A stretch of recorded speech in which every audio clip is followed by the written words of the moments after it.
మన Chiranjeevi vascular and multi speciality hospital దేశంలోనే best vascular and endovascular facilities and all multi speciality care. గురుగారు, మరి తులారాశికి ఎలా ఉండబోతుంది ఆగస్ట్ అంతా కూడా? తులారాశి వారికి మనం గమనించుకుంటే ఒక 70% వరకు బాగుందని మనం చెప్పుకోవచ్చు ఈ మాసంలో. సో అందులో మనం డీటెయిల్స్ చెప్పుకోబోయే ముందు ఇందులో ఉన్న నక్షత్రాలు చిత్త 3, 4 పాదాలు, స్వాతి 1, 2, 3, 4 పాదాలు, విశాఖ 1, 2, 3 పాదాలు అంతా తులారాశిలో ఉంటారు. ఇందులో పేరు బలం బట్టి మనం చూసుకుంటే రా, రీ, రు, రే, రో, తా, తీ, తూ, తే అన్న అక్షరాలతో మనకి ఇందులో ఉంటారు. పేరు బలం బట్టి మనం చూసుకుంటే ఇందులో మనకి లఘు గోచారము, సూక్ష్మ గోచారం అన్న ఒక కాన్సెప్ట్ ప్రకారం చూసుకుంటే ఇందులో మహర్షులు ఒక్కొక్క గ్రహానికి ఒక చిన్న వర్డ్ ద్వారా అది ఎలాంటి ప్రభావం చూపిస్తూ పోతుందో చెప్పారనమాట. అంటే ఇప్పుడు 4 గ్రహాలు మారడంతో 4 వర్డ్స్లో టోటల్ మంత్ అంత ఎలా ఉందో మనం చెప్పుకోవచ్చు. దీంట్లో మనకేం చెప్తారంటే విత్తలాభం, దేహారోగ్యం, శేష సౌఖ్యం, అర్ధ ప్రాప్తిం అని చెప్తారు. దీని మీనింగ్ ఏంటంటే విత్తలాభం అంటే ధన ప్రవాహం బాగుండే అవకాశం ఎక్కువగా ఉంటుంది. శారీరకంగా కొంచెం హెల్త్ విషయంలో జాగ్రత్తగా ఉండాలి. శేష సౌఖ్యం ఆల్రౌండ్ ప్రాస్పెరిటీ ఉంటుంది. అర్ధ ప్రాప్తి ధనం వస్తుంది అని మనం చెప్తారు. అంటే మనం ఏ ప్రకారంగా చూసుకున్నా కానీ ఇందాక చెప్పిన విధంగా ఒక 70%, 75% బాగుంది. కుజుడు మాత్రం కొంచెం ఇబ్బంది పెట్టే పరిస్థితుల్లో ఉన్నారు. మిగతా అంతా బాగుందని మనం చెప్పుకోవచ్చు.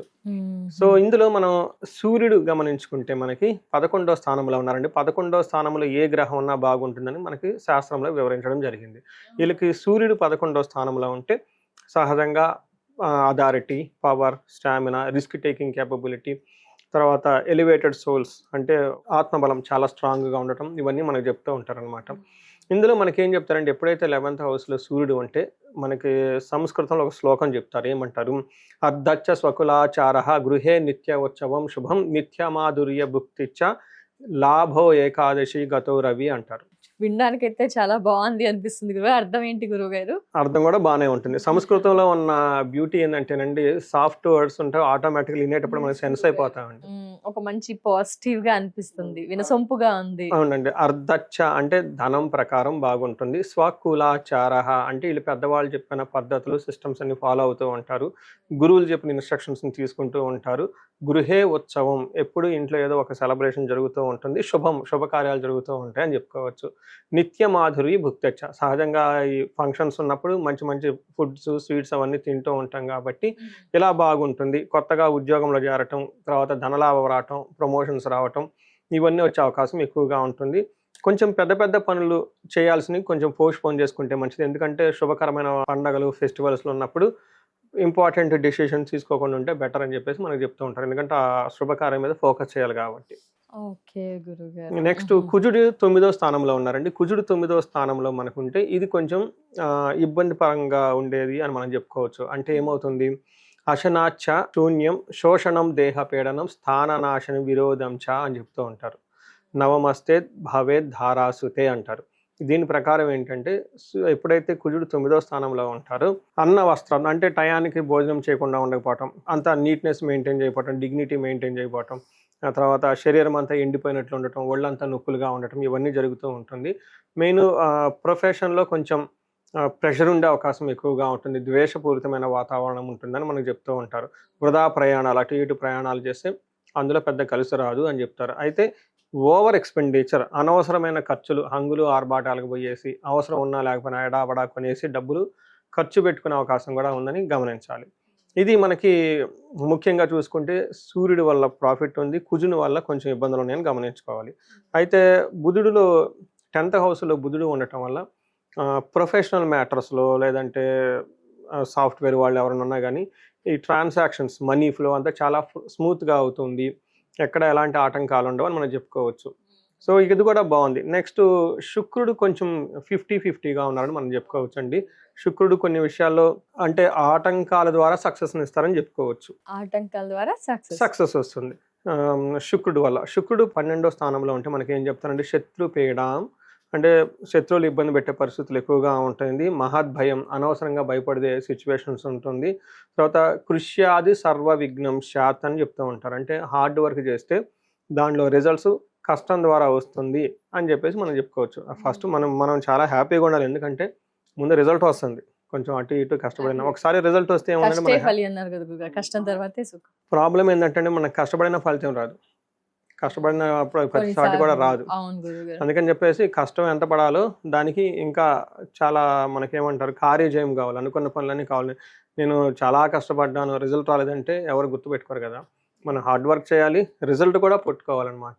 ఇది హోల్ గేమ్ అంతా ఇక్కడే ఉంటుంది. గెయినర్ ఆర్ లూజర్ అని చెప్పేసి గెయినర్స్కి మాత్రమే ఇక్కడ జనాలు గుర్తుపెట్టుకుంటారు, లూజర్ని ఎవరిని గుర్తుపెట్టుకోరు. లూజర్ కూడా మోస్ట్ ఆఫ్ దెబ్బలు ఉంటారు. కాబట్టి ఈ జ్యోతిష శాస్త్రం యొక్క పర్పస్ ఏంటంటే హార్డ్ వర్క్ చేశారు కాదు, ఎంత సంపాదించుకున్నారు, ధర్మార్థ కామ మోక్షాలు అంటారు అనమాట.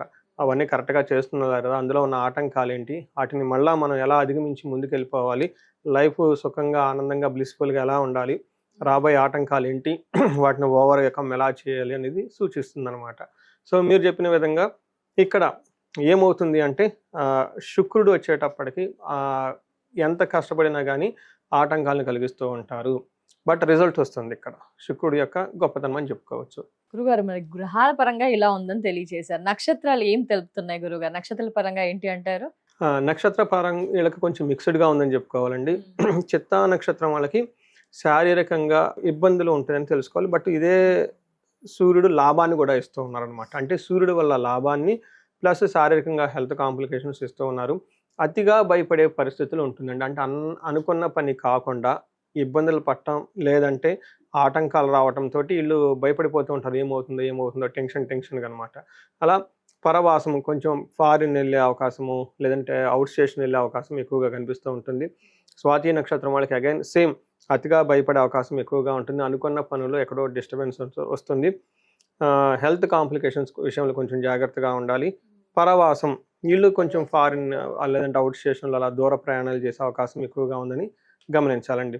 ఇది మనకి చిత్తా, స్వాతి, విశాఖ నక్షత్రం వాళ్ళకి చూసుకుంటే ఈ 2 నక్షత్రాలతో కంపేర్ చేస్తే చాలా బెటర్గా ఉందని చెప్పుకోవచ్చు. వీళ్ళకి కార్యహాని, ఓకే, అనుకున్న పనిలో కాకుండా ఆటంకాలు వచ్చే అవకాశం ఎక్కువగా ఉంటుంది. సేమ్ వీళ్ళలాగానే పరవాసం, ట్రావెల్ చేసే అవకాశం ఎక్కువగా ఉంటుంది. అతిగా భయపడే పరిస్థితులు కూడా ఉంటేనే మనం గమనించుకోవాలి.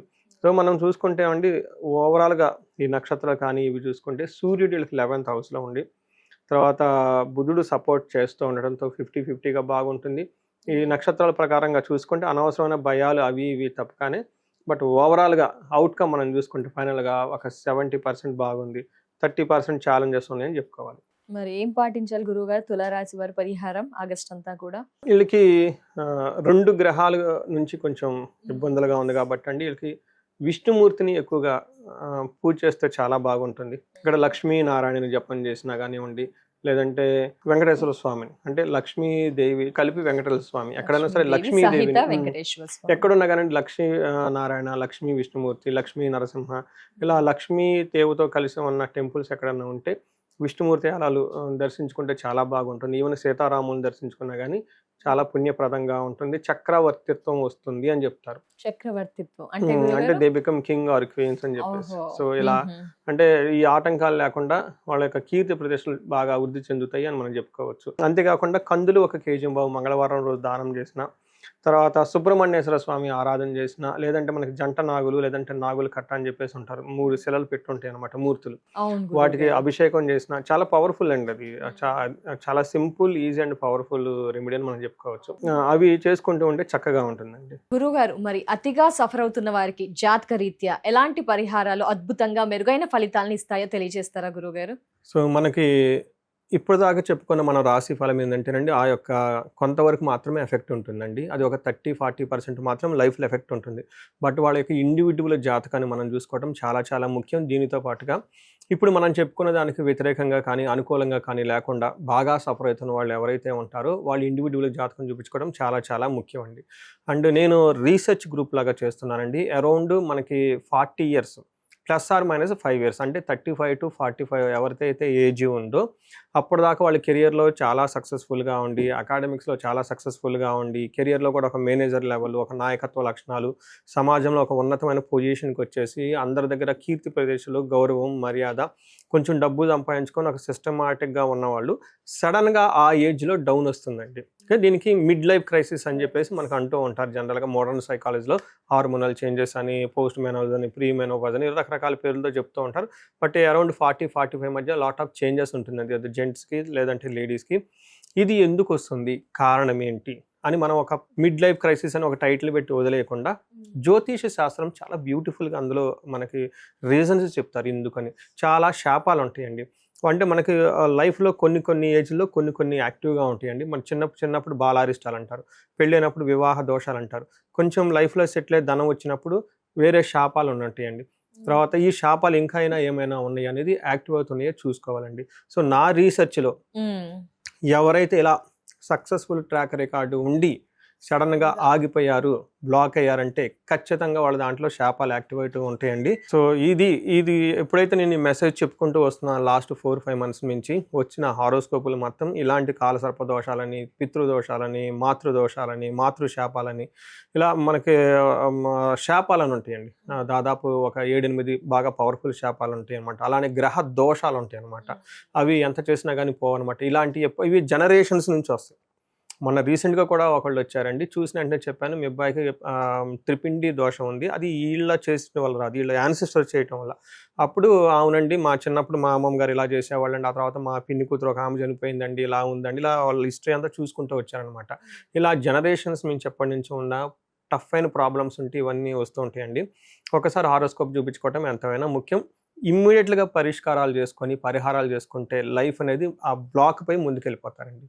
నెక్స్ట్ ఇండివిజువల్గా ఎవరైనా ధనానికి విపరీతంగా బాధపడుతూ ఉంటే స్వర్ణలక్ష్మి విశేష హోమం అని ఉంటుందండి. రాబోయేది వరమహాలక్ష్మి.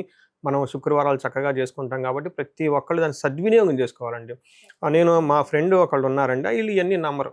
ఫ్రెండ్ కాబట్టి వెళ్ళిపోతుంది, నా ప్రొఫెషన్ ఆయన ప్రొఫెషన్ ఆయన ఈ మోటివేషన్ స్పీకరు గైడెన్స్ ఇదంతా ఇస్తూ ఉంటారు, ఇంగ్లీష్ బుక్స్ అవన్నీ చదివేసి నమ్మరు వాళ్ళు బేసికల్గా. సో ఏదో ఒక సందర్భంలో వాళ్ళ ఇంట్లో నేను కుబేర పాశుపత అభిషేకం చేయించాల్సి వచ్చింది. అది కూడా ఫోర్స్, ఫ్రెండ్ కాబట్టి నువ్వు ఇన్ని చేస్తున్నావు కదా నా గురించి ఒక్కటి చేయని చెప్తే అదంతా అయిపోయిన తర్వాత ఫస్ట్ వాళ్ళు ఇచ్చిన రెస్పాన్స్ ఏంటంటే, నాకు ఇలాంటి పూజలు ఎన్ని ఉన్నాయండి అన్నారు. పాశుపతాలు దాదాపు 365 ఉంటాయండి. మెయిన్ ఇంకా చాలా ఉంటాయి. అంటే డైలీ ఒక్కొక్కటి మా ఇంట్లో చేపిస్తారా అని అడుగుతున్నారు. డైలీ ఒకటి చేయమని చెప్పేసి చూడండి. అంటే ఆ మంత్రాలకి ఆ వైబ్రేషన్స్ అలా ఉంటుందండి. ఇప్పుడు ఒక చిన్న మాట మిమ్మల్ని అలా అంటే నెగిటివ్గా ఫీల్ అయిపోతాం. మరి ఆ అన్ని మంత్రాలు అంతమంది బ్రాహ్మణులు చదివితే అది ఎక్కడ పోతుందండి? దానికి ఇంపాక్ట్ ఉంటుందండి. అందుకని ఇలాంటి పరిష్కారాలు చక్కగా చేసుకుని లైఫ్లో 10 అంతలు ముందుకెళ్ళాలని చెప్పేసి నేను కోరుకుంటున్నాను. వచ్చేది స్వర్ణలక్ష్మి, మనకి లక్ష్మీ వ్రతాలన్నీ ఉన్నాయి కాబట్టి స్వర్ణలక్ష్మి అభిషేకం ఉంటుంది, పాశుపత అభిషేకం, విశేష హోమం ఉంటుంది. అందరూ చక్కగా సెలబ్రేట్ చేసుకొని ధనవంతులు కావాలని చెప్పేసి నేను కోరుకుంటున్నాను. ఏదైనా కనుక వివాహానికి కనుక ప్రాబ్లంగా ఉంటే అన్యోన్య దాంపత్య పాశుపత అభిషేకము, హెల్త్ బాగా లేకుండా ఉంటే మనకేమని చెప్తారంటే మృత్యుంజయ పాశుపత అభిషేకము, హోమము, కాలసర్ప దోషము, త్రిపిండి దోషము, ఇవి ఇలా ఎనీథింగ్ వాళ్ళకి ఎక్కడైనా కనుక ఛాలెంజ్ ఉంటే ఇమ్మీడియట్గా ఒకసారి అపాయింట్మెంట్ తీసుకొని జాతక చక్రం చూపించుకొని దాని కారణాలు ఏంటో పరిష్కరించుకొని ఇమ్మీడియట్గా పరిహారాలు చేసుకుంటే 3 to 6 months మొత్తం లైన్లో పడిపోతారండి. సో ఎన్నో కేసులు చేస్తున్నాను. ఇది మహర్షులు ఇచ్చిన ఈ జ్ఞానాన్ని, మన పెద్దవాళ్ళు ఇచ్చిన ఈ మంత్రాలని వీటిని ఉపయోగించుకొని లైఫ్ 10 అంతలు వెళ్ళాలని చెప్పేసి నేను కోరుకుంటానండి. అందరికీ అష్టలక్ష్మిలు ఉండాలని చెప్పేసి, కృపా కటాక్షం కలగాలని, భోగభాగ్యాలతో అందరూ వృద్ధి చెందాలని చెప్పేసి కోరుకుంటున్నానండి. నమస్తే. ధన్యవాదాలు గురువు గారు. రాశి వివరణ, ప్రిడిక్షన్, పరిహారాలు, అలాగే అతిగా సఫర్ అవుతున్న వారికి కూడా పరిహారాలు తెలియజేసినందుకు చాలా ధన్యవాదాలు గురుగారు. నమస్కారం. నమస్తే.